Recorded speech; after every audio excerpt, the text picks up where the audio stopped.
A paz do Senhor Jesus, meu irmão, minha irmã, paz do Senhor Jesus, povo promessista. Você que está acompanhando agora a programação da TV Viva Promessa, eu tenho um pedido especial a fazer a todos vocês. Se vocês puderem, contribuam com a TV Viva Promessa. Assim, nós poderemos evangelizar muito mais pessoas. Além da TV Viva Promessa, a sua oferta como amigo da missão ajuda também os projetos da Agência Humanitária Brasil. Nós temos 2 projetos em andamento. Rolim de Moura, em Rondônia, Tajapuru, em Breves, no Pará. São os 2 projetos. Além desses projetos, estamos engajados em visitar as cidades mais pobres da América do Sul, para que a igreja também possa ser uma bênção para as pessoas que estão numa situação de miséria. Com a sua oferta, nós podemos alcançar muito mais pessoas. Contribuam, orem por esse projeto. Que Deus lhes abençoe. Olá, meu irmão e minha irmã, sejam muito bem-vindos à Escola Bíblica Especial. Muito bom recebê-lo aqui novamente para continuarmos o estudo da lição Como os Cristãos Veem o Mundo. Nós estamos chegando na 11ª lição e hoje nós vamos conversar sobre o tema liberdade. Nós somos realmente livres? Você é livre? Como você interpreta essa questão da liberdade? Seres humanos são seres livres ou são seres controlados? Tudo determinado por algo além das decisões humanas. Eu não sei se você já teve acesso a essa informação. Estava pesquisando e acessei aqui no The Wall Street Journal. Tem uma pesquisa que diz que um ser humano normal faz 35 mil escolhas por dia, das mais simples, se vai tomar o café da manhã com um pão com manteiga ou se vai escolher alguma outra coisa na geladeira, as mais complexas, que faculdade fazer, com quem namorar, enfim. Seres humanos tomam 35 mil decisões todos os dias. Essas decisões são pré-determinadas ou são decisões livres de cada um de nós? Nós vamos conversar sobre isso a partir da cosmovisão bíblica daqui a pouco, depois da vinheta.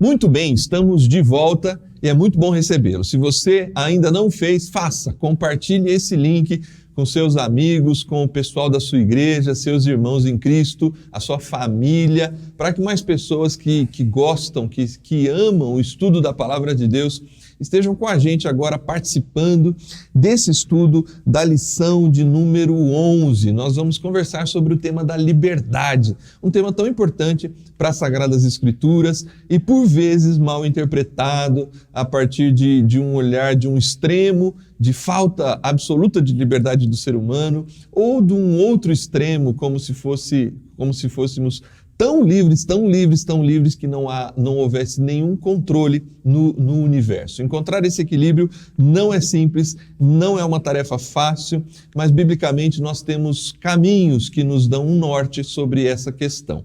Para isso, nós temos aqui hoje o pastor Eleilton. É muito bom recebê-lo. Seja bem-vindo, Eleilton. Mais uma vez a gente aqui está junto para conversarmos da lição de número 11. Satisfação tê-lo aqui. Amém, alegria da gente, pastor Júnior, paz do Senhor para você, paz do Senhor para todos os irmãos e irmãs que nos acompanham aí de suas casas, né, que separaram esse tempo para conversar sobre esse importante tema da palavra de Deus relacionado à liberdade, que Deus nos dê um tempo gratificante, edificante de estudo da sua palavra. Muito bem, nós estamos diante então dessa temática para conversarmos sobre o tema da liberdade. O texto base já está ali bem no começo das Sagradas Escrituras e ele de cara já aponta para uma relação com o ser humano, do Criador, que concede pelo menos é a expressão que a gente tem aqui, o Senhor Deus ordena ao homem, coma livremente de qualquer árvore do jardim, mas não coma da árvore do conhecimento do bem e do mal, porque no dia em que dela comer, certamente você morrerá. Nesse texto, eu penso que só aqui nesse texto nós já temos que pensar num equilíbrio entre a ordem soberana de Deus e a possibilidade do ser humano tomar decisões. Uma coisa nesse texto parece não anular a outra. Antes da gente entrar nas perguntas, eu gostaria de te ouvir um pouco sobre esse equilíbrio, esse balanço entre um ser criado como se fosse uma marionete nas mãos de Deus, nem que fosse para errar, ou um ser criado com o que esse texto parece apontar. Deus é soberano na sua criação, mas parece conceder uma dose grande de liberdade para o ser humano. Uhum. Realmente nós estamos diante de uma grande tensão. Exatamente, tensão é uma boa palavra. É uma grande tensão presente na Escritura Sagrada e que não é de hoje que se debate a respeito desse tema.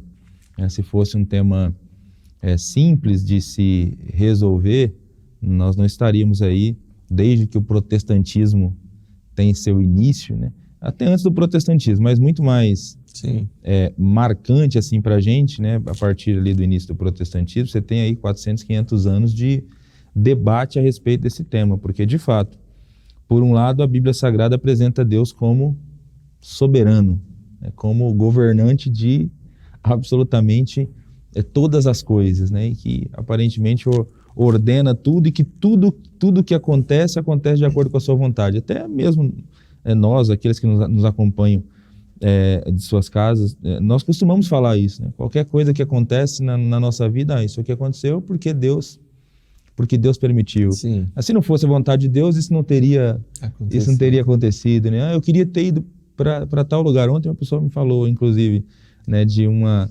programação, de uma decisão da vida dela, que era para ter mudado para um lugar, mas não deu certo. Aí, mas foi Deus que quis que não tivesse dado certo mesmo, então deve ser para outro momento. Então, assim, como conciliar isso com a questão de um ser livre que toma decisão?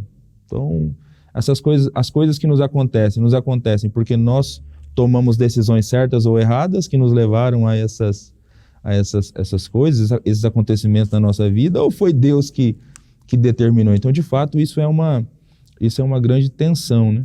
Esse texto que você cita já apresenta de início essa tensão, e eu penso que esse texto já aponta para a gente um caminho aí, pelo menos que diz respeito à liberdade humana também, né? Desde o início, Deus criou seres livres, né? Aparentemente, Ele não criou marionetes ou robôs, né? Deus criou seres humanos como agentes morais livres, né? Capazes de tomar decisões, né? Muito bem. A primeira questão, ela vai nessa direção mesmo, da gente olhar para esses textos da criação, né? Tanto Gênesis 1:26 quanto Gênesis 2:16 e 17, que a gente inclusive já leu aqui, né? A ideia de seres livres ou robôs programados para tomar certas decisões. Eu acho que para todo aquele que ama o estudo da palavra de Deus, é uma compreensão muito clara. Independente da visão teológica, da soberania de Deus ou da responsabilidade humana, não dá para fugir desse ser humano criado no universo de Deus e colocado ali com essa liberdade de uma agência moral para tomar uma decisão. Eu queria que a gente permanecesse um pouco nessa primeira pergunta com a seguinte reflexão, ouvir um pouco de você. Fomos criados seres morais Por que isso se encaixa melhor no próprio plano e propósito de Deus e na teologia do que imaginar seres robóticos, para o bem ou para o mal? Uhum. Como que a gente encontra esse encaixe dentro da revelação das Escrituras de que realmente somos seres livres e não controlados, né? Isto é, essa conciliação entre a minha decisão, seja ela frustrada ou que deu certa, mesmo eu reconhecendo foi a vontade de Deus, Deus permitiu, por que é importante essa liberdade humana? Ok. Eu acho que nós poderíamos trazer à memória aqui 2 lições que já foram estudadas nessa série sobre cosmovisão. Nós tivemos uma lição aqui para entender quem é Deus e nós tivemos uma outra lição aqui para entender quem é o ser humano, quem nós somos, né? Então, quando estudamos sobre quem é Deus, nós estudamos sobre alguns atributos de Deus, comunicáveis e incomunicáveis. E quando estudamos sobre os seres humanos, nós dissemos que nós fomos criados à imagem e semelhança de Deus. Criados à sua imagem conforme a sua semelhança. O que significa que Deus compartilhou com os seres humanos algumas marcas, algumas características dele próprio, né, do próprio Deus. E eu acredito que uma dessas características que foram compartilhadas com o ser humano tem a ver exatamente com a liberdade.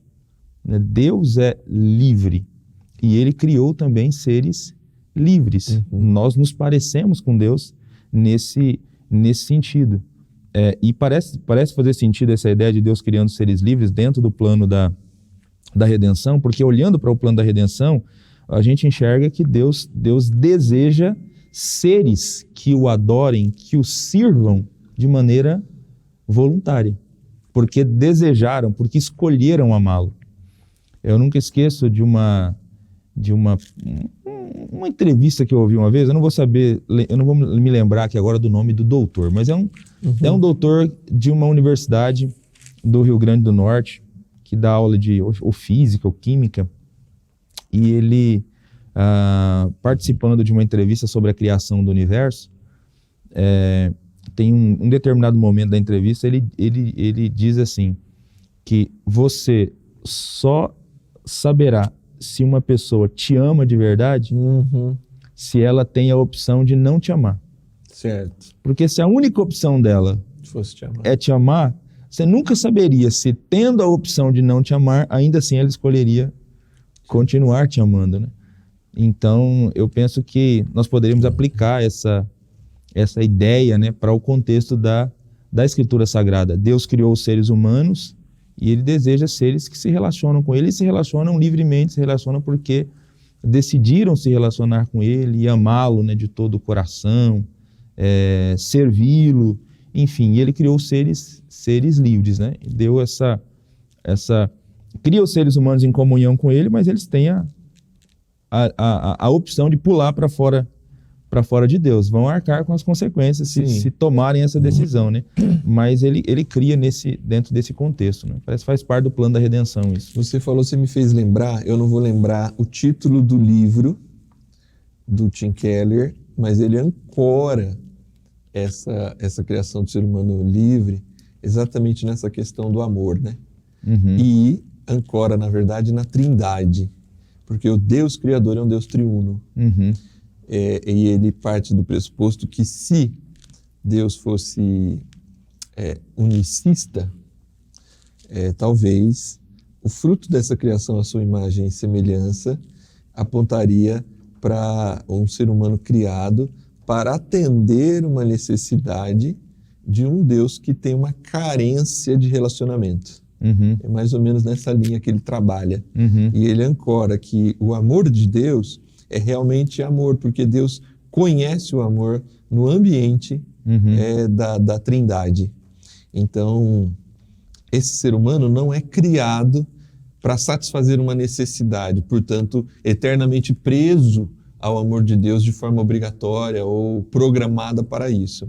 Mas ele é convidado a participar dessa comunhão, se posicionando livremente em amor e participando do grande plano de Deus por uma decisão e não por uma obrigação. É o plano soberano, é o melhor plano, aliás, talvez seja o único plano que funcione, mas Deus não é carente, o Deus triuno não é carente e dependente do amor do ser humano.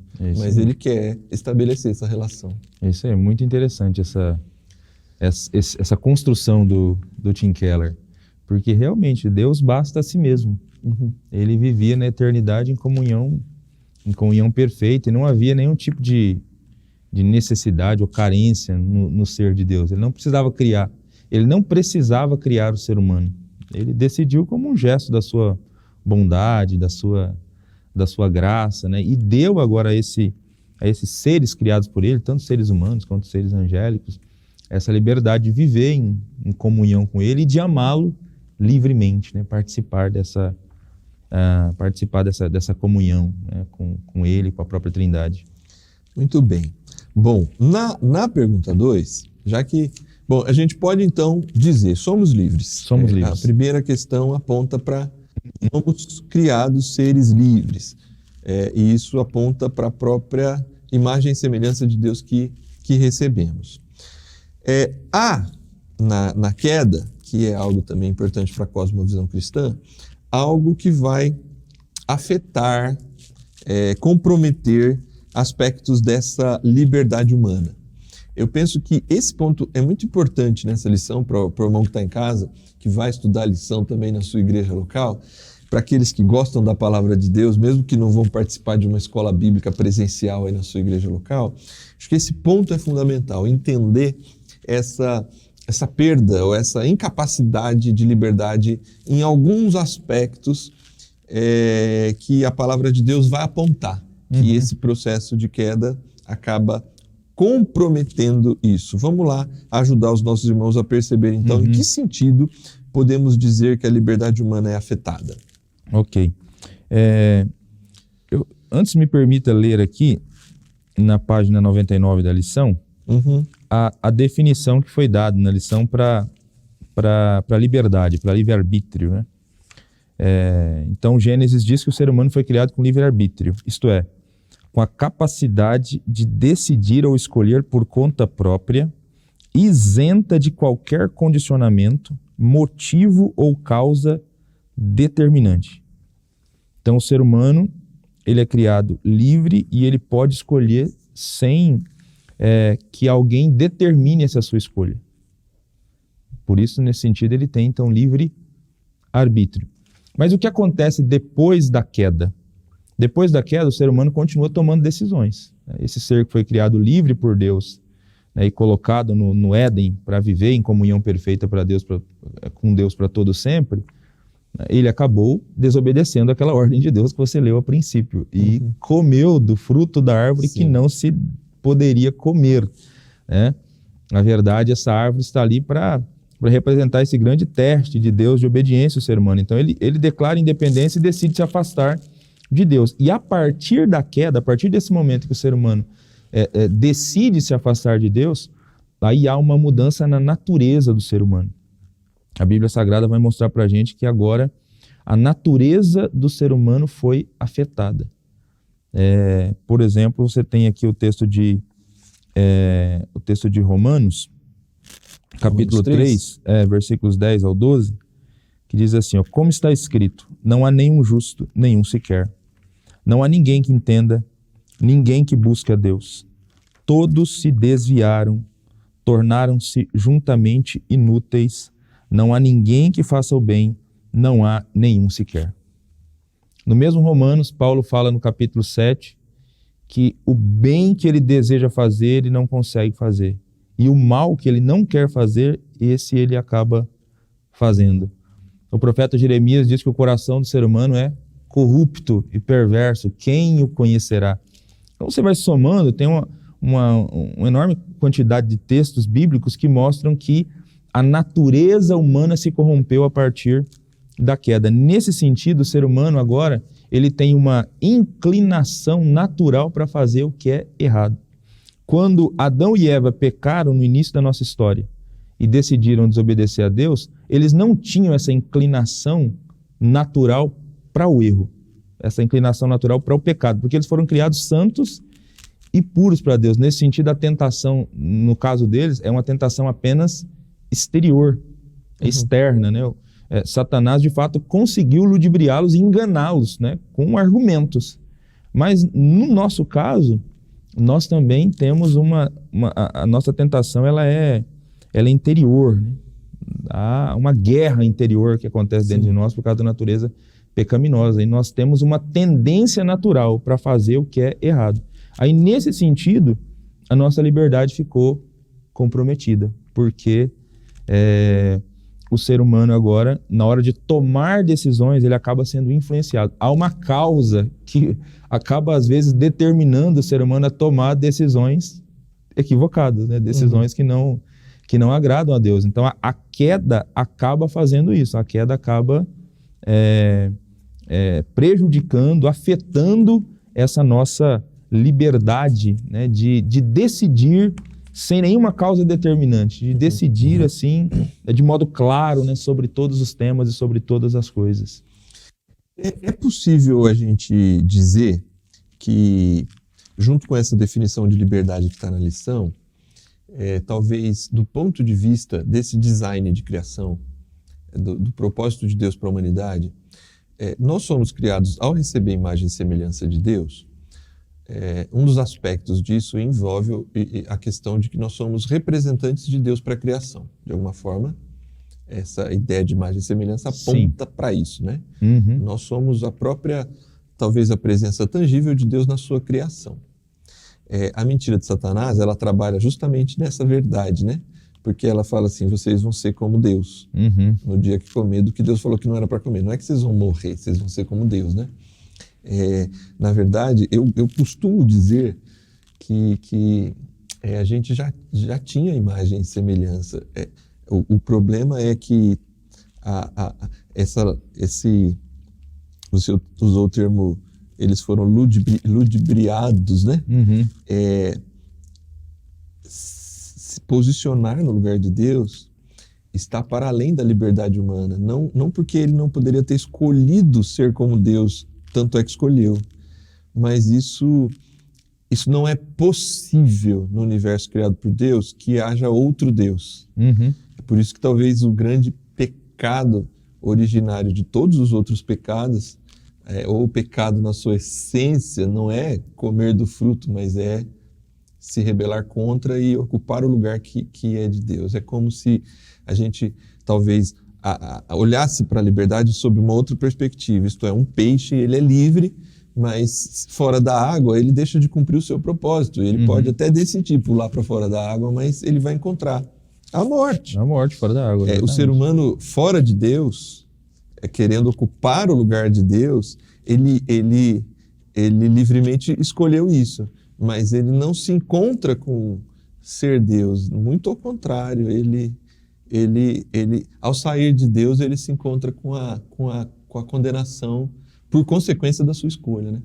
Exatamente, é isso aí. Muito interessante essa construção, né? Porque realmente o primeiro pecado diz respeito a essa atitude deliberada, essa decisão que o ser humano tomou de tentar assumir o posto de Deus. Mas esse posto não está à disposição, né, de quem quer que deseja assumi-lo. O universo tem um dono, tem um proprietário, tem um senhor, e já está bem definido, né? Não é passível de trocas esse posto de comando, né? Ele foi colocado, como você disse, para ser representante, né? Representante de Deus aqui na Terra. E o problema do representante é que ele, por algum momento, pensou que poderia ser o próprio Deus, o próprio dono, né?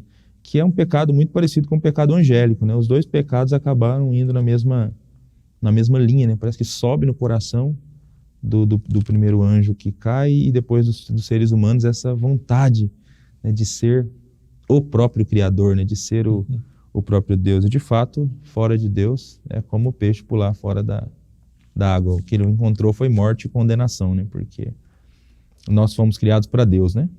Para viver para Deus. Então, fora dele, nós não é possível ter vida de verdade, né? Fora de Deus. Muito bem.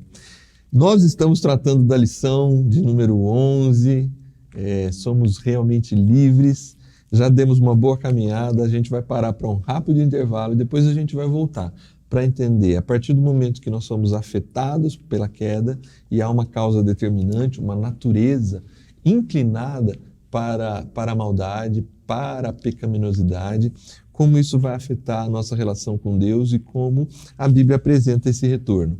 Mas a gente conversa isso depois do intervalo. Fica aí e a gente já volta. Olá, querido irmão, querida irmã, a paz do Senhor Jesus. Eu sou o pastor Felipe, diretor da TV Viva a Promessa, e hoje eu estou aqui para compartilhar uma grande novidade com todos vocês.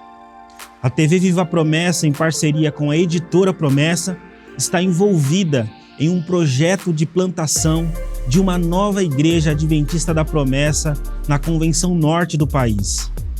Nós estamos unindo forças, porque nós acreditamos que a missão da igreja é alcançar pessoas, e nós fazemos isso através da plantação de novas igrejas, da distribuição de literatura cristã e de uma comunicação relevante. Como você pode nos ajudar? Tem pelo menos duas maneiras. Primeiro, acessando o site editorapromessa.com.br e adquirindo o mais novo lançamento da editora, o Batismo no Espírito Santo, Capacitação para Testemunhar. Todo o valor arrecadado com a venda desse livro será direcionado para a plantação de uma nova igreja. Exatamente isso. Todo o valor arrecadado será direcionado para uma plantação de uma nova igreja. Além disso, você pode nos ajudar se tornando um amigo da missão.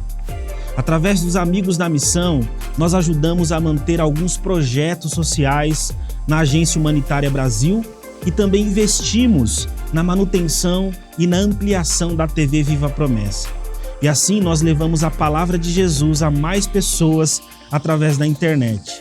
E também engajamos o maior número de promessistas na missão de anunciar o Evangelho de Jesus. E aí, nós podemos contar com você? Eu tenho certeza que sim. Acesse agora editorapromessa.com.br ou amigosdamissão.org e seja você também um missionário. Um forte abraço e Deus te abençoe.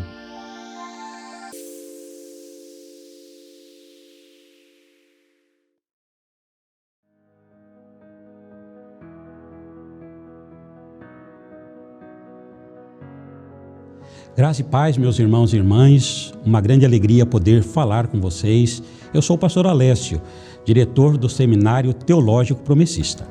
O Seminário Teológico Promessista, ele funciona aqui no Espaço Promessa, na cidade de Cosmópolis, no interior do estado de São Paulo. Aqui também temos a nossa sala de aula no prédio da ECAP, que está no Centro Administrativo Promessista. O seminário, ele forma turma de 2 em 2 anos. Nós temos uma turma que teve início no ano passado e no final deste ano de 2022 estará se formando com a graça de Deus. Nós temos 2 turmas. Uma turma é no regime de internato e uma outra turma no regime semipresencial. As 2 turmas têm nos dado muitas alegrias. Os professores são muito habilitados, são pessoas da área teológica, de outros ramos do saber, que investem tempo, conhecimento, oração, sempre no sentido de formar as 2 turmas para o campo pastoral, porque nós entendemos que essas pessoas foram chamadas e foram colocadas aqui durante este período de 2 anos para que sejam capacitadas para a obra missionária. A partir do ano que vem, nós estaremos abrindo uma nova turma aqui no nosso Seminário Teológico Promessista. Esta turma, ela será 2023 e 2024. A nossa intenção é a mesma, preparar aquele que Deus chamou para o trabalho pastoral, para o trabalho missionário. Pode ser que eu esteja falando com alguém que sente desejo no coração, que foi chamado por Deus para este santo ministério. Então, tem tudo a ver contigo. Se você se sente chamado, se Deus está aquecendo o teu coração para o ministério pastoral, por gentileza, fale com seu pastor, fale com a diretoria da tua convenção regional, comece a fazer as primeiras tratativas para que, a partir de 2023, nós tenhamos a alegria de recepcionar você aqui no nosso seminário teológico. Muito obrigado, que Deus abençoe vocês, contamos com as orações de vocês, que o Senhor continue abençoando tanto essa turma que está sendo formada, que Deus abençoe de uma forma muito especial aqueles que Ele nos dará a alegria de estarem com a gente a partir do ano que vem. Temos certeza que muitas pessoas serão tocadas. Nós temos vagas para rapazes, para moças e também para casais. Esperamos vocês aqui com a gente a partir do ano que vem. Que Deus abençoe ricamente a sua vida.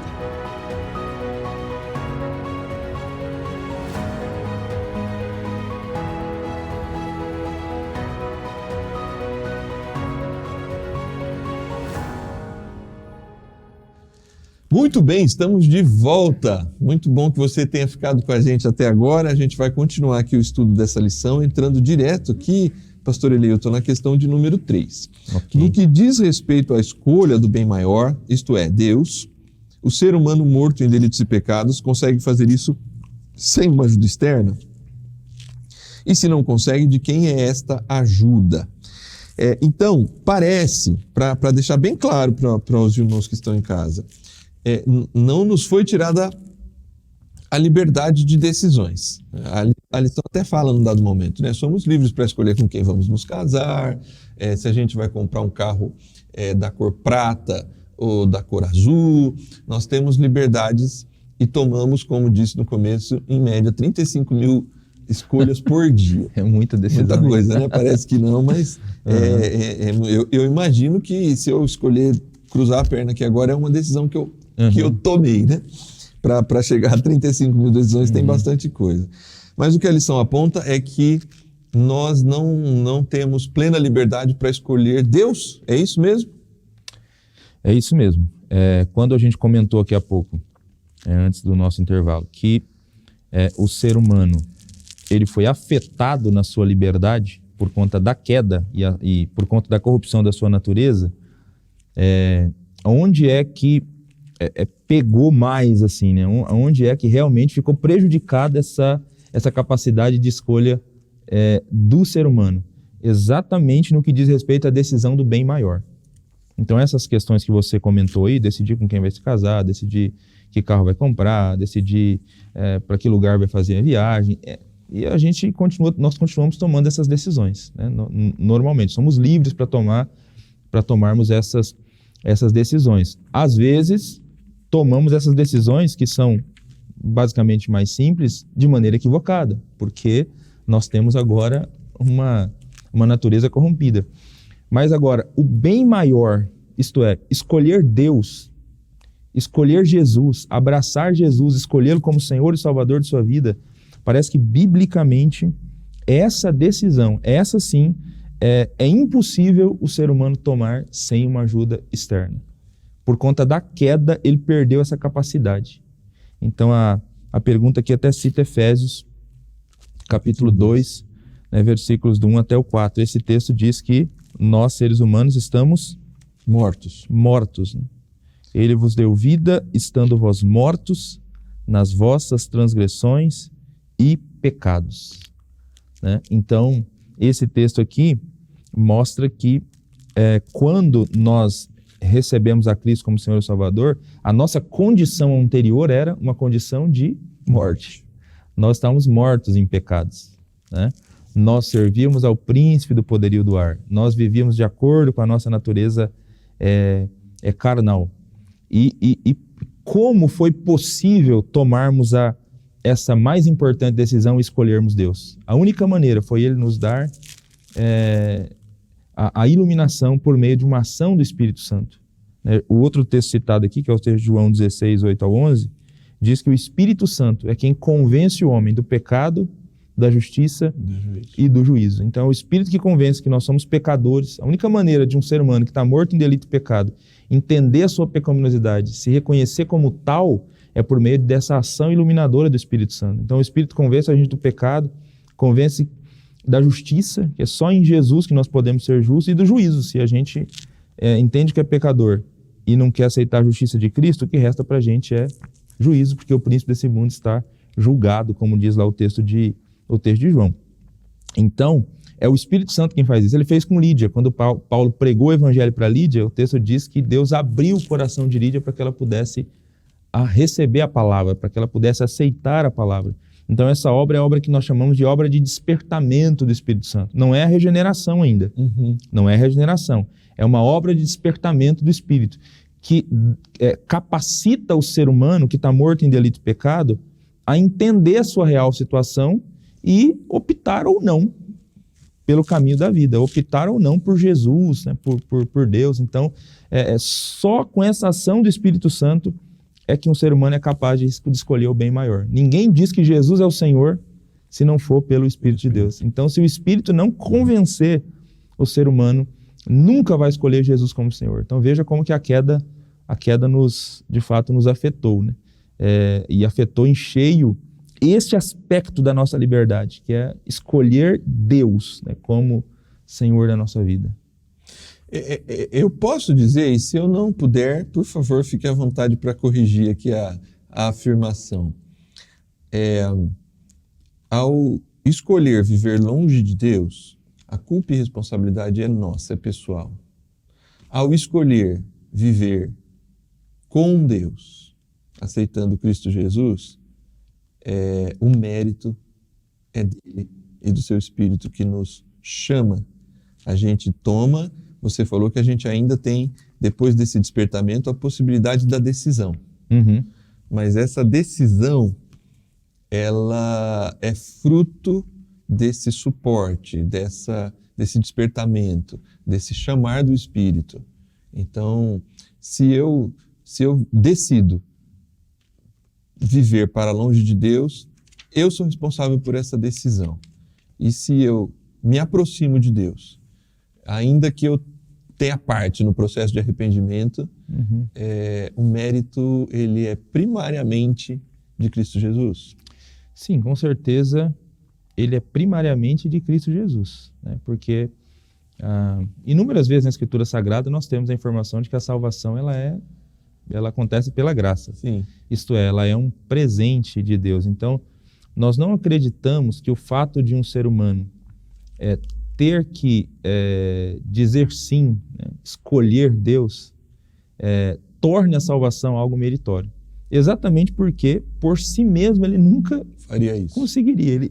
Ele nunca faria por si mesmo. Então, ele precisou da ajuda do Espírito Santo para que ele pudesse chegar a essa decisão de escolher Deus como Senhor e Salvador de sua vida. Então, nós não acreditamos que essa decisão por si só torne a salvação meritória, né? O contrário disso são aqueles que vão defender que, e são os que dizem que quando nós afirmamos que uma pessoa tem que dizer sim para Deus e tem que escolher Deus por meio dessa obra do Espírito, nós transformamos a salvação em algo meritório. Então, como a salvação é pela graça, então essa ideia estaria equivocada. Que são aqueles que dizem que na eternidade Deus simplesmente elegeu algumas pessoas para a vida eterna com base no seu decreto unilateral, sem levar em conta essa disposição do coração da pessoa de aceitar a proposta de salvação.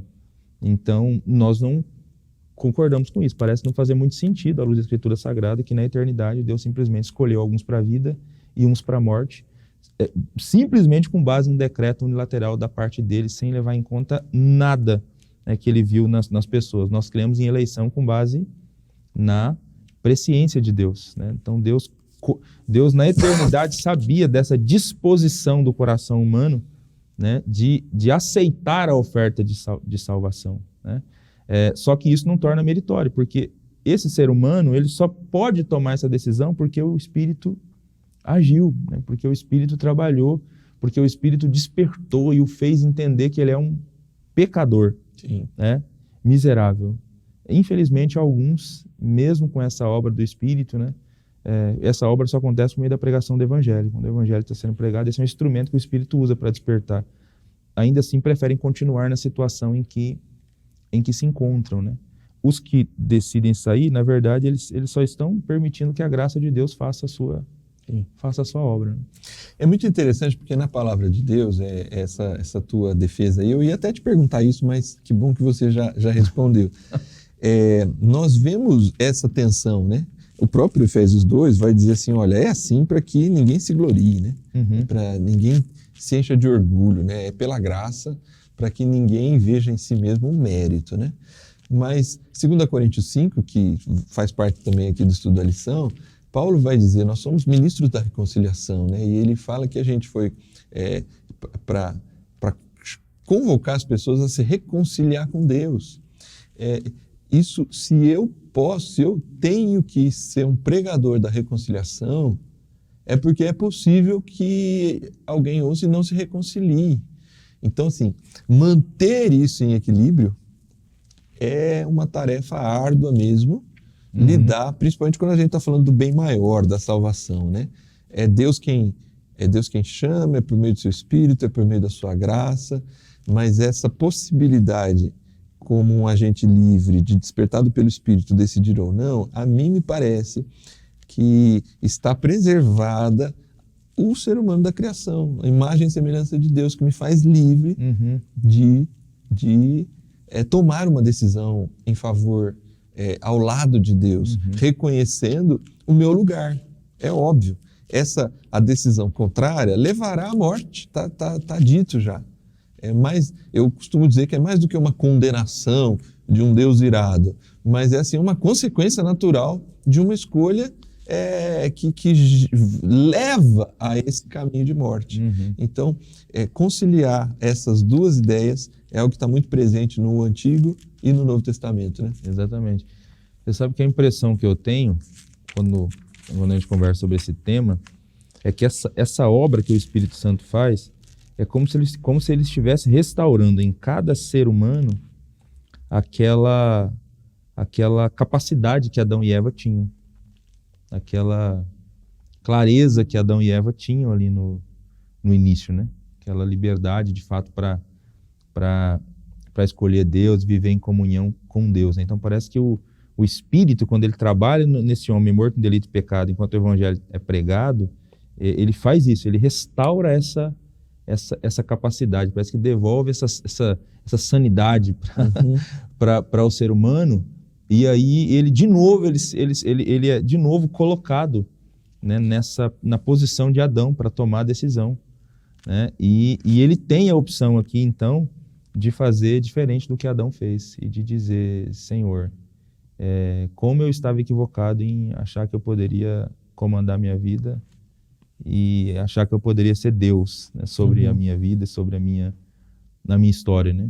Então eu nego a mim mesmo e eu quero viver para ti, né? Parece que ele tem a capacidade de fazer a declaração contrária de Adão nesse momento, né? Quando o Espírito está trabalhando aí. Muito legal. Bom, a lição, ela trabalhou de um jeito que deixou a última questão,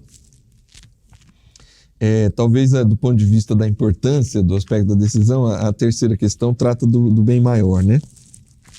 Da escolha pela salvação. A 4, a gente cai aqui no campo dessa rotina da vida, né?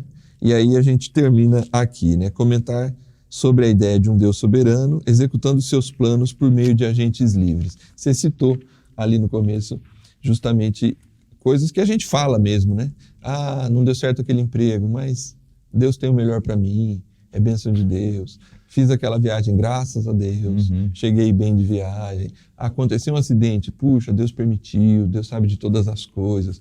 Elilton, como é que a Bíblia concilia agentes livres tomando decisões e essa coisa assim da gente jogar tudo na conta de Deus, né? Tudo é sempre, ou é graças a Ele, ou é a permissão dEle.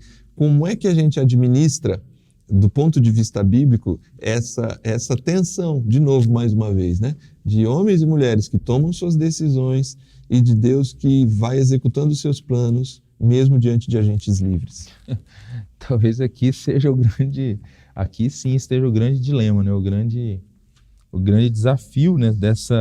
Desse tema liberdade e soberania, né? Porque, assim, aparentemente a Bíblia mostra que Deus é soberano, mas que Ele consegue, até mesmo pensando nessas decisões do nosso dia a dia, essas decisões cotidianas nossas, né? Ele consegue harmonizar essas decisões que esses agentes morais livres tomam para fazer com que, no final das contas, aqui a sua vontade seja executada e a sua vontade seja cumprida. Então, aqui a lição citou o exemplo de José. Sim. A lição citou o exemplo de José. Então, na história de José, lendo o Gênesis, quem vendeu José foram os irmãos de José. Então, foram os irmãos que venderam José para os midianitas, né? Inventaram toda uma história mentirosa para o pai, e ele acabou parando no Egito. Então ele foi mandado para o Egito por conta dessa atitude dos irmãos. Só que lá na frente, o próprio José, quando ele vai se revelar para os irmãos, o próprio José diz: vocês intentaram mal contra mim, mas Deus transformou o mal em bem, e na verdade quem me mandou para aqui foi o próprio Deus. Então, mas espera aí, mas José foi para lá por conta dessa decisão equivocada dos irmãos, ou porque Deus que o enviou para ali? Então, assim, parece que as duas coisas são verdadeiras. Então, Deus, mesmo utilizando-se de decisões equivocadas, ele cumpriu o seu propósito. Parece que Deus queria que José chegasse no Egito, e ele utilizou caminhos que, aparentemente, para nós não seriam os melhores caminhos, os caminhos mais acertados, né? Então você tem isso na Bíblia. Você tem o Judas negando a Cristo, né? O Judas traindo Jesus e entregando Jesus, mas aí é dito que isso já estava previsto, né? Então, enfim, você vai ter essa tensão na Escritura Sagrada. Como tentar conciliar isso? Não tem como conciliar 100%. O que a gente precisa acreditar é que Deus é soberano, e ele usa, inclusive, agentes morais livres nas suas escolhas equivocadas para que a sua vontade se cumpra no final. Isso é um mistério da Escritura Sagrada, né? A lição até cita aqui Romanos 11:33. Ó a profundidade da riqueza, da sabedoria e do conhecimento de Deus. Quão insondáveis são os seus juízos e quão inescrutáveis os seus caminhos. Então, assim, é possível entender todos os caminhos de Deus? Não, eles são inescrutáveis. Os juízos são insondáveis. Então, é impossível, nós nunca vamos conseguir entender corretamente isso. A gente vai precisar conviver com essa tensão e com essa crença, né, que nós somos livres, seres humanos são agentes morais livres que vão responder por conta das suas decisões, né? Até a lição fala que, inclusive, de um dia a gente comparecer diante do tribunal de Cristo para receber por tudo que fizemos, quer por palavra, quer por ação. Então, assim, eu sou responsável por tudo que eu faço, por tudo que eu digo e por tudo que eu faço. Eu vou responder diante de Deus um dia por tudo isso. Mas ainda assim tem um Deus que é soberano, e tudo que a gente faz, ele está coordenando, e no final das contas o propósito dele vai se cumprir. A gente pode trazer Romanos 8:28 para essa conversa? A ideia de que todas as coisas conjuntamente contribuem para o bem daqueles que amam a Deus, né? Talvez não nesse sentido menor, porque obviamente a gente tem tragédias, tem pessoas que vivem situações da vida que às vezes olham para esse texto e falam: não estou conseguindo encontrar o bem de Deus para a minha própria existência, né? Mas eu acho que, olhando de forma mais ampla, até na continuação do texto, né?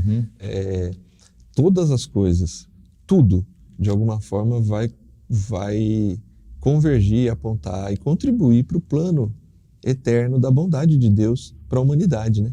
É isso aí. Eu acho que esse texto ele é fantástico, faz todo sentido aqui para essa conversa, né? E para esse tema aqui desse equilíbrio entre soberania e liberdade. De fato é isso.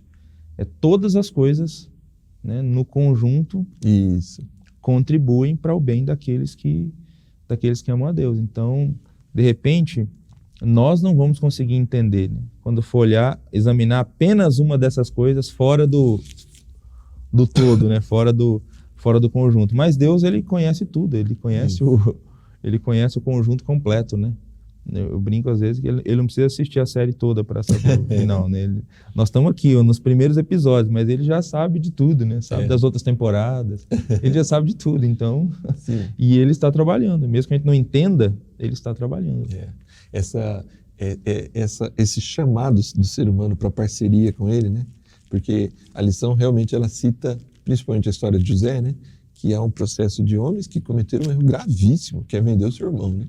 E Deus, José consegue encontrar a boa mão de Deus mesmo nessa situação. Mas, enfim, eu estava lendo por outro motivo Atos 13, né? A igreja de Antioquia, a oração ali que eles estão fazendo, o Espírito pede para separar Paulo e Barnabé. Muito interessante como o texto bíblico trabalha com muita naturalidade isso, a revelação. E Lucas, ele escrevendo Atos, é muito interessante, tá? É uma frase em seguida da outra. Então, a igreja orou por Paulo e Barnabé, puseram-lhe as mãos e os enviaram. Quem envia é a igreja. Ponto. Aí começa. E o Espírito Santo os enviou para tal lugar. Uhum. Essa percepção bíblica da coparceria, né? Precisava de uma igreja para enviar os dois. Uhum. E a igreja realmente impõe as mãos, tá bom, Paulo e Barnabé, vocês que vão, prepara tudo, deve ter, quem sabe, feito uma oferta ali para manter os custos dessa primeira etapa de viagem ali. A gente não tem essas informações, né? Só diz que eles vão. Mas a igreja envia, mas é o Espírito que tá enviando, né? É isso aí. É o equilíbrio e a atenção que a gente tem na Escritura Sagrada sobre esses temas, né? Eu me lembrei aqui, enquanto você falava, de um outro episódio que é o do próprio Jonas, né? Deus apresenta a vontade dele para Jonas e ele decide, não, eu não vou fazer, eu quero ir para outro lugar. E ele vai. E aí a gente tem um livro dele que conta, que tem um enredo da história. Ele não sabia disso, mas na história, né, Deus manda uma tempestade, né? Tem todo um episódio lá para que ele vai pro ventre de um grande peixe, para que depois no final ele decida assim, não, eu acho que é melhor ir para Nínive. Demorou, né, para ele entender. Demorou para ele entender, mas assim, você tem o Deus aqui nos bastidores da história. Sim. Os bastidores da história trabalhando. De repente alguém poderia pensar, puxa, mas mandou uma tempestade por causa do pecado de Jonas. Aqueles marinheiros não tinham nada a ver com isso, sofreram com a tempestade, tomaram prejuízo, né? Mas assim, e como era a vida desses marinheiros, né? O que Deus poderia estar fazendo também através deles? A gente não sabe, mas enfim. Mas a gente tem na Bíblia esse Deus que está trabalhando aqui nos bastidores. Mesmo que a gente não consiga entender tudo, ele está trabalhando. Muito bem. Irmão, irmã, estamos chegando ao final desse estudo. Obrigado, pastor Eneilton. A lição vai aplicar 2 aspectos aqui, que nós somos seres livres, mas devemos, obviamente, viver com responsabilidade. E também a ideia de que somos seres livres e precisamos viver com humildade, com consciência da dependência do Senhor. Pastor, por favor, deixe suas últimas palavras aí para os nossos irmãos e, por favor, ore para encerrar esse estudo. Muito obrigado pela sua participação, foi muito bom. Semana que vem a gente continua aqui nas 2 últimas lições que restam dessa série. Amém, pastor Júnior. Foi uma bênção poder participar contigo aqui mais uma vez, poder participar com todos aqueles que acompanharam esse estudo. Então, eu só queria terminar, de fato, lembrando essa grande verdade apresentada na lição de hoje. Nós somos seres morais livres, né? O ser humano é livre, né? Nós somos realmente livres, que é a pergunta da lição? Sim, nós somos livres e por isso devemos viver então com responsabilidade. Um dia estaremos diante do Senhor Jesus Cristo, né? Um dia estaremos lá. No que diz respeito aos salvos, é óbvio que essa não é uma fala relacionada à questão da salvação, porque como nós já comentamos aqui nesse estudo, a salvação ela é um presente da graça de Deus, mas aquele que foi salvo em Cristo Jesus, aquele que foi perdoado por Cristo Jesus, deve viver para a glória de Deus e essas suas ações podem refletir ali na frente no seu galardão. Então, como seres morais livres, vivamos com responsabilidade e vivamos com humildade. Se você escolheu o bem maior, se eu escolhi o bem maior, se a gente hoje pode dizer que nós somos filhos de Deus, é porque um dia o Espírito trabalhou na nossa vida. Amém. E a gente alcançou o bem maior por graça. Então, agradeçamos a Deus sempre por isso e não vivamos de maneira arrogante, achando que nós somos mais do que realmente somos. Diante disso, vamos orar então e agradecer a Deus. Senhor, muito obrigado pela oportunidade que o Senhor nos concedeu nesse estudo de olharmos mais uma vez para a Tua Palavra e conversarmos sobre o tema da liberdade humana. Desde o início, o Senhor criou os seres livres. O Senhor desejou os seres que pudessem amá-lo livremente, decidirem amá-lo livremente, Deus. Por conta do pecado, infelizmente, os seres humanos e os seres angélicos acabaram se afastando e achando por um momento que poderiam viver sem o Senhor, que poderia existir vida sem o Senhor. Nós glorificamos o Teu nome porque um dia o Espírito trabalhou em nós e nos mostrou quanto essa decisão era absurda e equivocada, e nós voltamos para os teus braços. Te agradecemos por isso e pedimos que o Senhor nos ajude, como seres morais livres, a tomarmos decisões alinhadas com a tua vontade, a tomarmos decisões com responsabilidade, que reflitam o desejo do Senhor para a nossa vida. A nossa oração, em nome de Jesus. Amém. Amém. Obrigado, pastor Hilton. Obrigado você que está em casa, você que está aí no trabalho, assistindo a gente. É um privilégio tê-lo aqui. A gente termina esse estudo hoje e semana que vem a gente volta a se encontrar. Dentre as suas 35 mil decisões, decida continuar compartilhando os conteúdos da TV Viva Promessa. E até semana que vem a gente se encontra aqui novamente na lição de número 12. Deus te abençoe.